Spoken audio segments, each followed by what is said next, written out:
The United Nations Conference on Trade and Development, or UNCTAD, says the world economy will grow at its fastest pace in 5 decades this year. The rollout of COVID-19 vaccines has allowed many countries to reopen during the pandemic after last year's painful lockdowns to contain the spread of the coronavirus. But the UN agency warns the global economic recovery is far from even and that emerging markets are expected to lose out on much of the wealth created during the rebound.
More on this, let's bring in Alex Izurieta in Geneva. He's a senior economist at the UN Conference on Trade and Development. Great to have you with us, Alex. Well, following last year's 3.5% contraction due to vast lockdown measures across the globe, you're now forecasting that this year the global economy will recover those losses and then some to the tune of 5.3%. Can you tell us what's driving that recovery?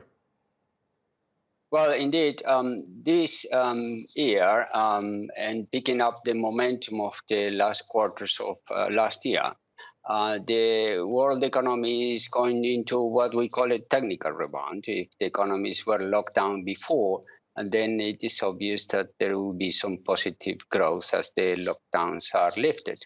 So that is one driver, and the main technical reason why we see a strong recovery. The other is a sort of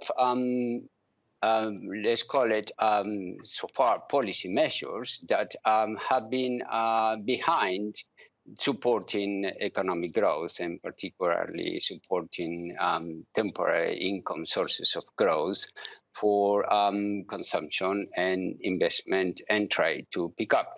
And those policy measures include, as everybody knows, a significant monetary stimuli and to a very large degree, mostly in developed countries, significant fiscal stimuli, meaning government spending in goods and services, and tax rebates, income support, unemployment support, all the measures that every citizen in most of developed countries, and including in Turkey, would have seen in front of their eyes. Now, this is a technical rebound mostly. Now, what concerns us, and that's why we talk of the world economy with a sense of chronic illness, what concerns us is that the main sources of growth, of sustained growth for the world economy, are continue to be weak.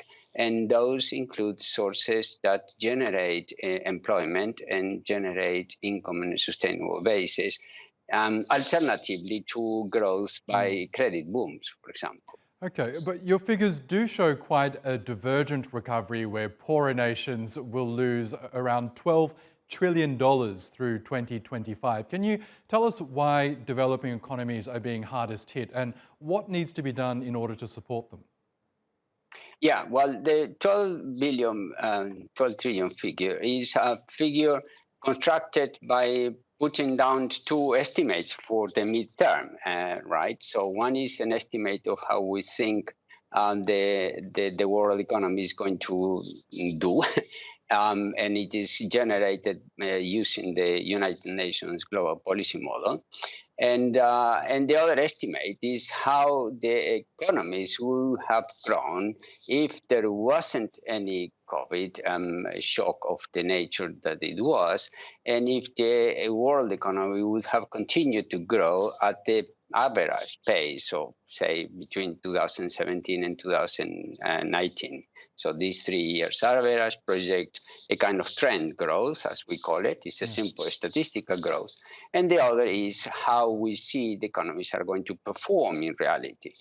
And that makes the 12 trillion difference for developing countries. Now, the main issue is therefore what is underlying these growth prospects as we see them, apart from the fact that this year we see a very positive technical rebound. And behind that, it is precisely our main concern that we fear that policymakers are going to lose their nerve as soon as there is more tranquility, so to speak, over the pandemic, and the policymakers will find themselves with huge debt burdens, public sector debt burdens. Mostly, that's what's concerning policymakers. They tend to forget that in many cases the real source of concern should be private sector debt burdens. And that is the latest business and finance news for now.